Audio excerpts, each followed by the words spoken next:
রাজধানী সহ সারা দেশে চলছে গণটিকার দ্বিতীয় ডোজ। 1 নভেম্বর থেকে ভ্যাকসিন পাবে শিক্ষার্থীরা।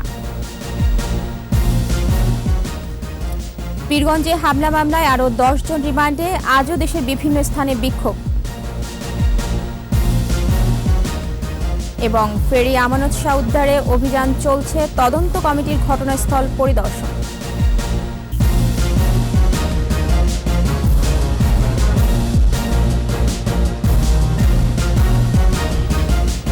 শুনছিলেন ফার্স্ট সিকিউরিটি ইসলামী ব্যাংক লিমিটেড সংবাদ শিরোনাম। আমন্ত্রণ 21 দেশের সংবাদে আপনাদের সাথে আছি মহিমা পলি।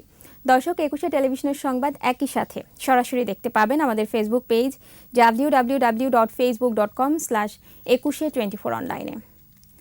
প্রধানমন্ত্রী শেখ হাসিনার জন্মদিন উপলক্ষে গণটিকা কর্মসূচির আওতায় আজ থেকে দ্বিতীয় ডোজ ভ্যাকসিন দেওয়া শুরু হয়েছে। রাজধানী সহ দেশের বিভিন্ন কেন্দ্রে সুশৃঙ্খলভাবে টিকা গ্রহণ করে খুশি সাধারণ মানুষ। মানিক শিকদার রিপোর্ট। প্রধানমন্ত্রী শেখ হাসিনার জন্মদিন উপলক্ষে গণটিকার দ্বিতীয় ডোজ নিতে কেন্দ্রগুলোতে সকাল থেকেই সাধারণ মানুষের ভিড়। ৮০ লাখ মানুষকে টিকা দেওয়ার উদ্যোগ নেয় স্বাস্থ্য অধিদপ্তর। ২৮ সেপ্টেম্বর প্রথম দিনে ৬৭,৫৮,৯৯২ আর দ্বিতীয় দিনে দেয়া হয় ১৩,৩৪,২৪৪ ডোজ। সুশৃঙ্খলভাবে ও নির্বিঘ্নে টিকা পেয়ে খুশি সাধারণ মানুষ। প্রধানমন্ত্রী শেখ হাসিনা জন্মদিনে দিছি, ওই জন্য কোনো সমস্যা হয় নাই। লাইনও ধরতে হতে যতটুকু সিস্টেম মোতাবেক আমরা চলে যাচ্ছি, ঠিক মতো আমরা টিকা নিচ্ছি। গত ডোজও নিয়ে গেছি, দ্বিতীয় ডোজও নিতে পারলাম সুন্দরভাবে। স্বাস্থ্যকর্মীরা জানান, বিশেষ এই গণটিকা কর্মসূচি সারা দেশেই চলছে। আমরা সকাল 9টা থেকে কার্যক্রম শুরু করছি। যতক্ষণ না আমাদের 305 জন শেষ হবে আমরা ততক্ষণ এখানে থাকব। আগের মতো ভিড় করা নাই, কারণ এটা তো রেজিস্ট্রেশন করা ছিল, আর গত মাসে যেহেতু দিয়ে দিয়েছি, এটা তো জাস্ট সেকেন্ড ডোজ যারা পাবে তারাই আসবে, এখানে তো ভিড় করার কিছু নেই। এদিন সারা দেশে প্রায় ৮১ লাখ মানুষকে দেয়া হয়েছে করোনা ভ্যাকসিনের দ্বিতীয় ডোজ। মানিক শিকদার, 21 টেলিভিশন, ঢাকা। প্রধানমন্ত্রী শেখ হাসিনার জন্মদিন উপলক্ষে সারা দেশে গণটিকার দ্বিতীয় ডোজ দেওয়া শুরু হয়েছে। Rajshahi civil surgeon doctor Kaiyum Talukdar জানান, রাজশাহী জেলা ও মহানগরীতে এদিন 1,45,000 টিকা প্রদান করা হবে। এর মধ্যে জেলায় 1,25,000 ও মহানগরীতে 20,000 টিকা দেওয়া হবে। নাটোরে স্বাস্থ্যবিধি মেনে টিকাদান চলছে। জেলার 52টি ইউনিয়নে 78,000 মানুষকে টিকা প্রদান করা হবে। হিলি পৌরসভা সহ উপজেলার 3টি ইউনিয়ন পরিষদ কার্যালয় কেন্দ্রে টিকা প্রদান কার্যক্রম শুরু হয়েছে।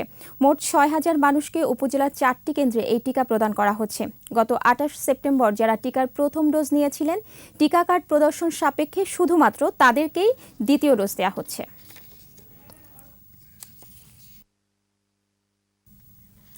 এদিকে 1 নভেম্বর থেকে স্কুল শিক্ষার্থীদের করোনার টিকা দেওয়া হবে বলে জানিয়েছেন স্বাস্থ্যমন্ত্রী জাহিদ মালেক।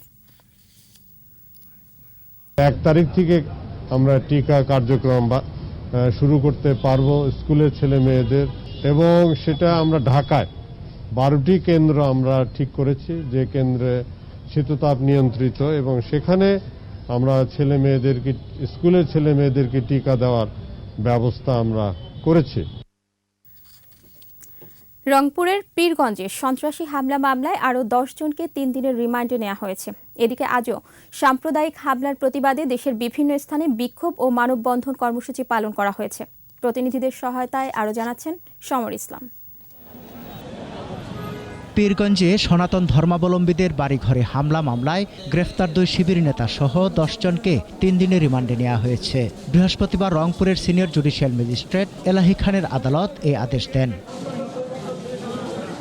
কুমিল্লার নানোয়ার দিঘির পারে ক্ষতিগ্রস্ত অস্থায়ী পূজামণ্ডপ পরিদর্শন করেন ধর্ম প্রতিমন্ত্রী ফরিদুল হক খান। সেখানে তিনি সাংবাদিকদের বলেন, অপশক্তি যে দলেরই হোক তাদেরকে প্রতিহত করতে হবে।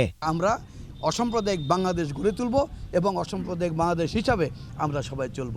এদিকে সাম্প্রদায়িক সম্প্রীতি বজায় থাক, সম্প্রীতি বন্ধন অটুট থাকুক, এই আহ্বানে চট্টগ্রামের বাঁশখালীতে সমাবেশ ও মানববন্ধন করেছে বাঁশখালী আইনজীবী সমিতি। চট্টগ্রামে জশ্নে জুলুস ঈদে মিলাদুন্নবী মাহফিল থেকেও সাম্প্রদায়িক সম্প্রীতি বিনষ্টকারীদের বিচারের দাবি জানানো হয়। মুক্তিযুদ্ধের চেতনার অসাম্প্রদায়িক বাংলাদেশ বিনির্মাণের দাবিতে খুলনায় মানববন্ধন হয়েছে। একই দাবিতে বরগুনা, জামালপুর, নাটোর, রাজবাড়ী সহ দেশের বিভিন্ন স্থানে মানববন্ধন ও সমাবেশ হয়েছে। সমর ইসলাম, 21 টেলিভিশন। নোয়াখালীর বেগমগঞ্জে মীর ওয়ারিশপুর ইউনিয়ন আওয়ামী লীগের যুগ্ম সাধারণ সম্পাদক আবু সাইদ ভূঁইয়াকে কুপিয়ে হত্যা করা হয়েছে। এ সময় দুর্বৃত্তরা তার কাছ থেকে 2.5 লাখ টাকা ছিনিয়ে নেয়। ভোর 6টায় পুলিশ সাইদের মৃতদেহ উদ্ধার করে। নিহতের ছেলে ইমরান হোসেন জানান, সকালে তার চাচার চিকিৎসার জন্য ঢাকা যাওয়ার কথা ছিল তার বাবার। চিকিৎসার 2.5 লাখ টাকা তার কাছেই ছিল। বুধবার গভীর রাতে দুর্বৃত্তরা তাকে কুপিয়ে হত্যার পর বাড়ির কাছে মৃতদেহ ফেলে যায়। হত্যাকারীদের ধরতে মাঠে কাজ করছে পুলিশ।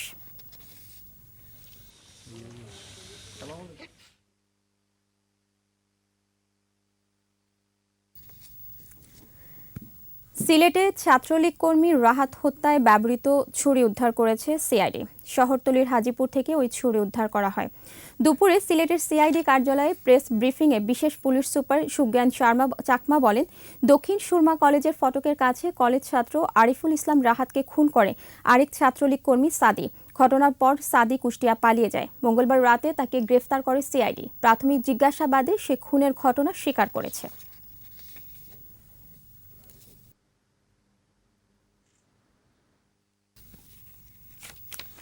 মানিকগঞ্জের পাটুরিয়ায় পদ্মা নদীতে ডুবে যাওয়া আমানত শাহ ফেরি এখনও উদ্ধার করা সম্ভব হয়নি। তবে সকালে নদী থেকে একটি ট্রাক উদ্ধার করা হয়। হামজার সাথে উদ্ধারকারী জাহাজ প্রত্যয় যোগ হলে ফেরি উদ্ধার দ্রুত সম্ভব হবে বলে জানান সংশ্লিষ্টরা। এদিকে ঘটনা তদন্তে নৌপরিবহন মন্ত্রণালয় 7 সদস্যের কমিটির কাজ শুরু করেছে। মানিকগঞ্জ প্রতিনিধি সাব্বিরুল ইসলামের রিপোর্ট জানাচ্ছেন রত্না জামান। এখনো পানির মধ্যে দুর্ঘটনা কবলিত আমানত শাহ ফেরি। সকাল থেকে এটি নদী থেকে তুলতে উদ্ধারকারী জাহাজ হামজা সহ ফায়ার সার্ভিসের কর্মীরা কাজ শুরু করে। তবে উদ্ধারকারী আরেকটি জাহাজ প্রত্যয় এখনও পাটুরিয়া ঘাটে এসে পৌঁছেনি। এরই মধ্যে দুর্ঘটনার কারণ জানতে কাজ শুরু করেছে নৌপরিবহন মন্ত্রণালয় গঠিত তদন্ত কমিটি। বিআইডব্লিউটিসির চেয়ারম্যান জানান, ফেরি স্বল্পতার কারণে আমানত শাহ মেরামত করে চলছিল। তবে ফেরির ত্রুটি বা অন্য কোনো কারণে দুর্ঘটনা ঘটে থাকলে তদন্ত করে বের করা হবে। শিপিং মিনিস্ট্রি থেকে একটা পাওয়ারফুল তদন্ত কমিটি গঠন করা হয়েছে। অতিরিক্ত সচিব উন্নয়ন মহোদয়কে আহ্বান করে 7 সদস্য বিশিষ্ট এই কমিটিতে অন্যান্য বিআইডব্লিউটিএ, টিসি, আপনার বুয়েটের একজন ইঞ্জিনিয়ার থাকবেন, নৌ অধিদপ্তরের প্রতিনিধি থাকবেন। ওনারা তদন্ত করে যা পান, যে দোষী তাকে উপযুক্ত শাস্তি আমরা দিব। এখন পর্যন্ত প্রাণহানি বা কোনো নিখোঁজের খবর পাওয়া যায়নি বলে জানায় ফায়ার সার্ভিস। কোনো লোক এই ঘটনাস্থলে এসে আমাদের বলে নাই যে আমাদের একটা লোক মিসিং আছে। এই ধরনের তথ্য কোনো ব্যক্তি আমাদের কাছে বলে নাই বা আমরা জানি না। আগামী জানুয়ারি-ফেব্রুয়ারিতে 12টি নতুন ফেরি বহরে যোগ হবে বলে জানায় বিআইডব্লিউটিসি। রত্না জামান, 21 টেলিভিশন।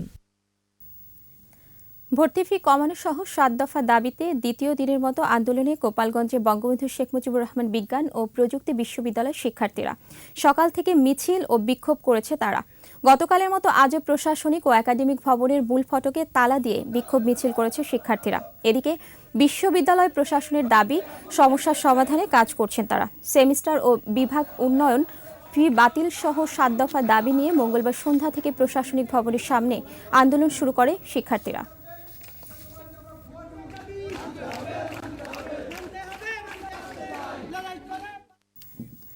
দীর্ঘ 17 মাস পর খুলছে রাজশাহী প্রকৌশল ও প্রযুক্তি বিশ্ববিদ্যালয়ের আবাসিক হল। শিক্ষার্থীরা হলে ওঠায় ক্যাম্পাসে ফিরছে প্রাণ। বিশ্ববিদ্যালয়ের সেলিম হলে শিক্ষার্থীদের ফুল দিয়ে বরণ করে নেয় কর্তৃপক্ষ। সে সাথে করোনা সুরক্ষার অংশ হিসেবে বিতরণ করা হয় মাস্ক ও স্যানিটাইজার। সকাল থেকে শিক্ষার্থীরা করোনা টিকা সনদ অথবা করোনা টিকা নিবন্ধনের সনদ দেখিয়ে হলে প্রবেশ করে। গত বছরের 24 মার্চ থেকে বন্ধ ছিল রুয়েটের 7টি আবাসিক হল। গেল 3 অক্টোবর অনুষ্ঠিত সিন্ডিকেটের 93তম জরুরি সভায় শিক্ষার্থীদের সকল আবাসিক হল স্বাস্থ্যবিধি মেনে খুলে দেওয়ার সিদ্ধান্ত নেওয়া হয়।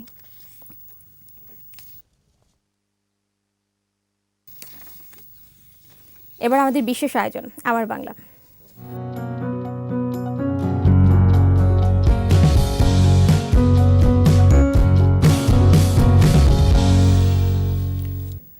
সাত বীরশ্রেষ্ঠের অন্যতম মুন্সি আব্দুর রউফ। ফরিদপুরে জন্ম নেয়া মুন্সি আব্দুর রউফ ইস্ট পাকিস্তান রাইফেলসে কর্মরত ছিলেন। অংশ নেন স্বাধীনতা যুদ্ধে। শহীদ হন রাঙামাটির বুড়িঘাটে। নয়নাভিরাম প্রাকৃতিক সৌন্দর্যমতী বুড়িঘাটের পাহাড়ি টিলায় সমাহিত করা হয় মহান এই বীরকে। রাঙামাটি প্রতিনিধি ছত্রং চাকমার সহায়তায় আরও জানাচ্ছেন সমর ইসলাম। চারদিকে কাপ্তাই হ্রদের অথই পানি, মাঝখানে ছোট্ট টিলা। প্রাকৃতিক সৌন্দর্য মণ্ডিত এই টিলার উপর ঘুমিয়ে আছেন মহান মুক্তিযুদ্ধে চরম সাহসিকতা আর অসামান্য বীরত্ব দেখানো মুন্সি আব্দুর রউফ। 1971 সালের 20 এপ্রিল পার্বত্য চট্টগ্রামের রাঙামাটি মহালছড়ে পানিপথ প্রতিরোধ করতে 8ম ইস্ট বেঙ্গল রেজিমেন্টের এক কোম্পানি সৈন্যের সাথে বড়িঘাটে দায়িত্ব পালন করছিলেন মুন্সি আব্দুর রউফ। হঠাৎ পাকিস্তান সেনাবাহিনীর কমান্ডো ব্যাটালিয়নের 2 কোম্পানি সৈন্য বেশ কয়েকটি স্পিডবোট ও 2টি লঞ্চে করে বড়িঘাট দখলের জন্য আক্রমণ করে। মর্টার ও অন্যান্য ভারী অস্ত্র দিয়ে অবিরাম গোলাবর্ষণ শুরু করে হানাদাররা। অতর্কিত আক্রমণে ছত্রভঙ্গ হয়ে পড়ে মুক্তিবাহিনী। এই সুযোগে কিছু পাকিস্তানি সৈন্য তীরে নেমে মুক্তিবাহিনীর অবস্থান ঘিরে ফেলে। পাকিস্তানি সৈন্যরা এলএমজি রেঞ্জের বাইরে গিয়ে লঞ্চ থেকে মর্টারে গোলাবর্ষণ করতে থাকে। হঠাৎ একটি গোলার আঘাতে ছিন্ন ভিন্ন হয়ে যায় মুন্সি আব্দুর রউফের দেহ। পরে স্থানীয় আদিবাসী দয়াল কৃষ্ণ চাকমা তার মরদেহ উদ্ধার করে নানিয়ারচরের বুড়িঘাটের চিংড়ি খালের কাছে টিলার উপর সমাহিত করেন। শহীদ মুন্সি আব্দুর রউফের সমাধিস্থল, এটা জেনে আমরা নানুস থেকে ঘুরতে এসেছি। এখানে বই পুস্তক থেকে পড়েছি যে এটা নাকি এখানে অবস্থিত, সেজন্য আমরা এটা পরিদর্শন করতে এসেছি। আমার অনেক দিনের দেখার ইচ্ছা ছিল সেটা, এখন আসতে পেরে আমার অনেক ভালো লাগতেছে। বিজিবির উদ্যোগে সেই টিলায় নির্মিত হয়েছে বীরশ্রেষ্ঠ মুন্সি আব্দুর রউফের সমাধিসৌধ। এখনো পর্যন্ত দয়াল কৃষ্ণ চাকমার পরিবারের মাধ্যমে বিজিবির সহযোগিতায় এই সমাধিটা সংরক্ষণ করা হচ্ছে, দেখাশোনা করা হচ্ছে। 1943 সালের 1 মে ফরিদপুরের মধুখালী উপজেলার সালামতপুরে জন্মগ্রহণ করেন মুন্সি আব্দুর রউফ। তার গ্রামের নাম সালামতপুর পরিবর্তন করে রাখা হয়েছে রফনগর। সমর ইসলাম, 21 টেলিভিশন। নিচ্ছি বিরতি, যখন ফিরছি তখন অন্যান্য খবরের সঙ্গে আরও থাকবে। চট্টগ্রামে অনলাইনে জন্ম নিবন্ধন করতে চরম ভোগান্তি, নির্দিষ্ট সময় মিলছে না সনদ। আবার আমন্ত্রণ 21 দেশের সংবাদে। গাইবান্ধায় মাকে পিটিয়ে হত্যা মামলায় জিয়াউল হককে মৃত্যুদণ্ড দিয়েছে জেলা ও দায়রা জজ আদালত। আদালতের বিচারক দিলীপ কুমার ভৌমিক এর রায় দেন। 2018 সালের 12 জুন শিবপুর গ্রামের জিয়াউল হক তার ছোট ভাই জুবাইর খন্দকারের কাছে নেশার টাকা দাবি করে। টাকা দিতে অপারগতা প্রকাশ করলে তাকে মারধর করে জিয়াউল। এ সময় তার বৃদ্ধা মা জোহরা বেগম বাধা দিতে গেলে তাকে ক্রিকেট খেলার ব্যাট দিয়ে আঘাত করে জিয়াউল। গুরুতর অবস্থায় রংপুর মেডিকেল হাসপাতালে ভর্তি করা হলে মারা যান জোহরা বেগম।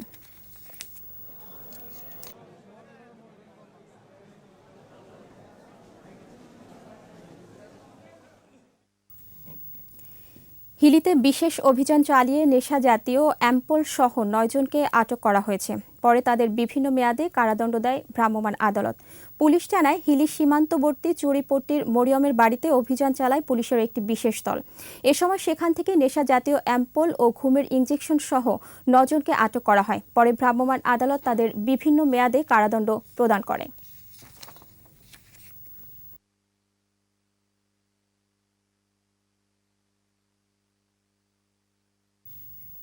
ঝালকাঠিতে নারীর রাজনৈতিক ক্ষমতায়নে বিষয়ভিত্তিক বিশেষজ্ঞের সাথে মতবিনিময় সভা অনুষ্ঠিত হয়েছে। সকাল 11টায় উপজেলা কৃষক প্রশিক্ষণ কেন্দ্রে মতবিনিময় সভায় সভাপতিত্ব করেন জেলা মহিলা আওয়ামী লীগ সভাপতি ইসরাত জাহান সোনালী। অনুষ্ঠানে উপজেলার সমাজসেবা কর্মকর্তা, রাজনৈতিক নেত্রী ও ইউপি মহিলা সদস্য সহ 30 জন অংশগ্রহণ করেন। নারীর ক্ষমতায়নে মূল ধারণাপত্র পাঠ করেন ঝালকাঠি জেলা সমন্বয়কারী মাহফুজুর রহমান। নারী নেতৃত্ব নিশ্চিতকরণ বিষয়ে হেলভিটার্সের তত্ত্বাবধানে সুইজারল্যান্ডের সহায়তায় মতবিনিময় সভায় অনুষ্ঠিত হয়।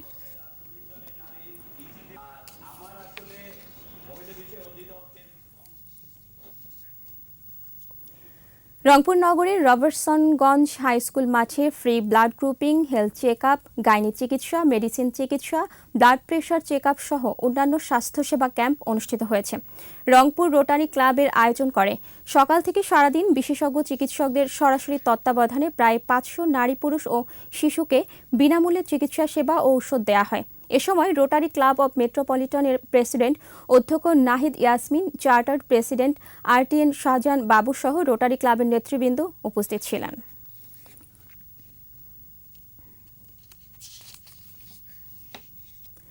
হিংস্র প্রাণীর আক্রমণে আতঙ্কে কাটছে দিন। লাঠিসোঁটা নিয়ে পাহারা দিচ্ছে গ্রামের মানুষ।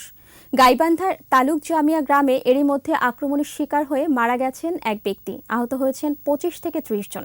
সতর্ক থাকার নির্দেশ দিয়েছে প্রশাসন। গাইবান্ধা প্রতিনিধি আফরোজা লুনার রিপোর্ট জানাচ্ছেন রত্না জামান। আতঙ্কে দিন পার করছেন গাইবান্ধার প্রত্যন্ত এই গ্রামের মানুষ। হিংস্র প্রাণীর আক্রমণ থেকে বাঁচতে ছোট বড় সবার হাতেই লাঠি। 1.5 মাস ধরে পলাশবাড়ি তালুক জামিরা গ্রামের মানুষকে হামলা করছে প্রাণীটি। বাড়ির বাইরে গেলে ছোট বড় সবাই আক্রমণের শিকার হচ্ছেন। কামড়ে ও আশ্রয় দেয়া হচ্ছে মুখমণ্ডল সহ শরীরের বিভিন্ন অংশ। এ পর্যন্ত শিশুসহ আহত হয়েছে 30 জন। দৌড় মেরে দিচ্ছে আর ঝাঁপে এডিদের ফেল দেওয়ার সাথে এডি কার মারছে যে আলি উঠছি আর দেখে সামনে ওঠে, তা আমি কাঁধে নিয়ে দাঁড়ানোর পর দৌড়িয়ে আসি আমার ঘাড় শেষ। আমার বাচ্চার বুকের উপরে চড়িয়ে সে কামড়াকামড়ি করতে আসে, তখন আমি লাঠি নিয়ে দুটো বাড়ি মারলাম। বাড়ি মারার সাথেই মনে করো আমার বাচ্চাকে ছাড়িয়ে দিয়ে আমার উপরে উচ্চে লাফ দিয়ে।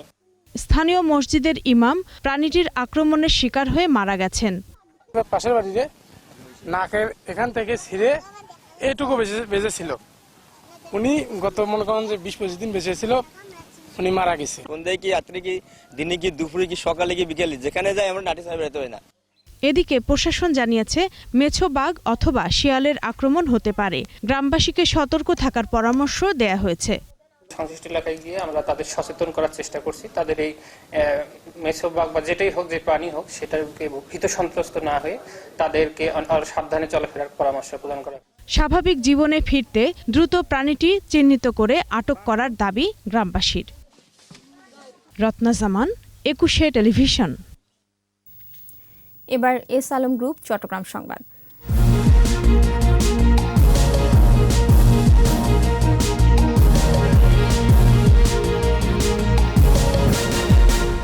এটি সর্বাধুনিক প্রযুক্তিতে পরিশোধিত এবং শতভাগ কোলেস্টেরল ফ্রি।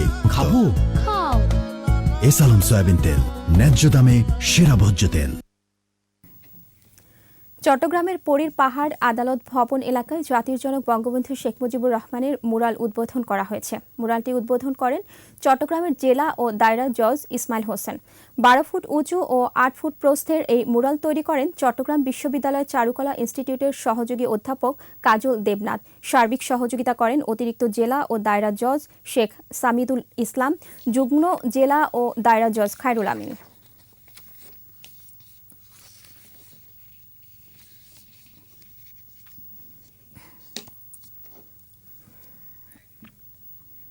সার্ভার জটিলতায় চট্টগ্রামে অনলাইনে জন্ম নিবন্ধন করতে চরম ভোগান্তি পোহাচ্ছেন সাধারণ মানুষ।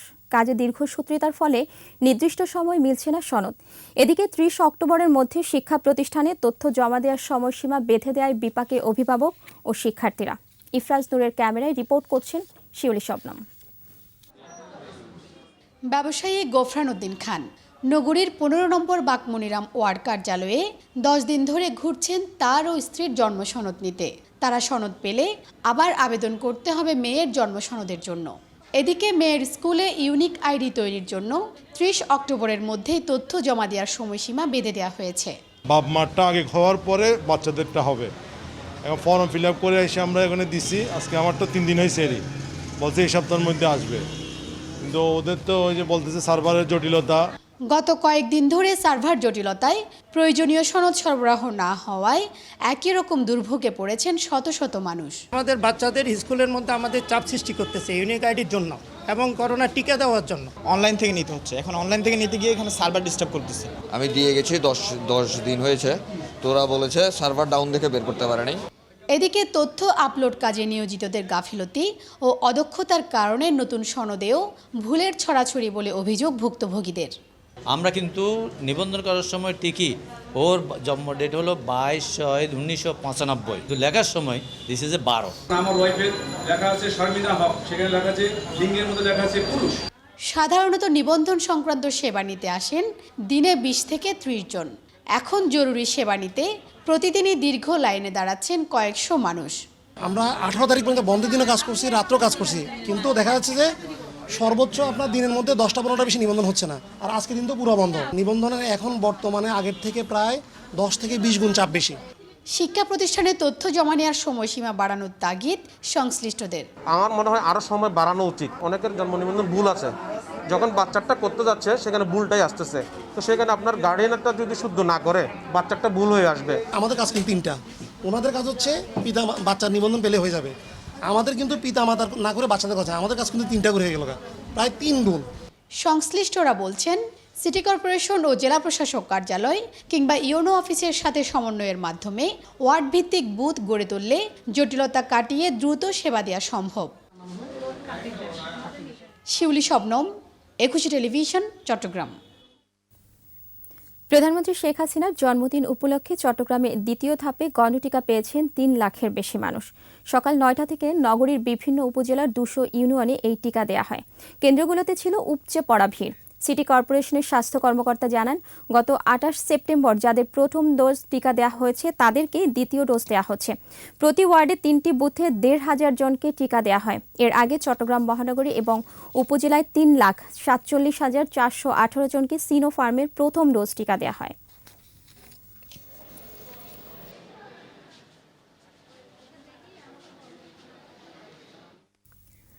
ক্রেতাদের পরিশোধিত ভ্যাট সরকারি কোষাগারে জমা নিশ্চিত করতে চট্টগ্রামে 520টি ইএফডি মেশিন স্থাপন করা হয়েছে। পণ্য কিনে ইলেকট্রনিক ফিজিক্যাল ডিভাইস ইএফডির মাধ্যমে ভ্যাট প্রদানকারী গ্রাহকদের পুরস্কার বিতরণ অনুষ্ঠানে একথা জানান ভ্যাট কমিশনার মোহাম্মদ আকবর হোসেন। অনুষ্ঠানে অন্যান্যদের মধ্যে উপস্থিত ছিলেন ভ্যাট কমিশনার কার্যালয়ের ঊর্ধ্বতন কর্মকর্তারা। পরে পুরস্কার বিজয়ীদের হাতে পুরস্কারের চেক তুলে দেওয়া হয়।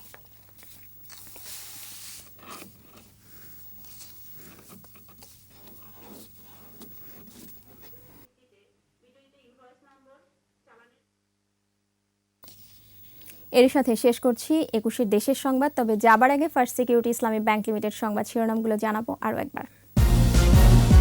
রাজধানী সহ সারা দেশে চলছে গণটিকার দ্বিতীয় ডোজ। 1 নভেম্বর থেকে ভ্যাকসিন পাবে শিক্ষার্থীরা। পীরগঞ্জে হামলা মামলায় আরও 10 জন রিমান্ডে, আজও দেশের বিভিন্ন স্থানে বিক্ষোভ। এবং ফেরি আমানত শাহ উদ্ধারে অভিযান চলছে, তদন্ত কমিটির ঘটনাস্থল পরিদর্শন।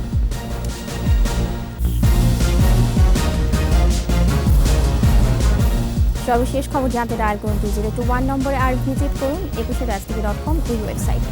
এছাড়াও ফেসবুকে ভিজিট করতে পারেন facebook.com/ekushe24 অনলাইনে। এতক্ষণ সাথে থাকার জন্য ধন্যবাদ। আমাদের পরের সংবাদ সন্ধ্যা 7টায় দেখার আমন্ত্রণ রইল।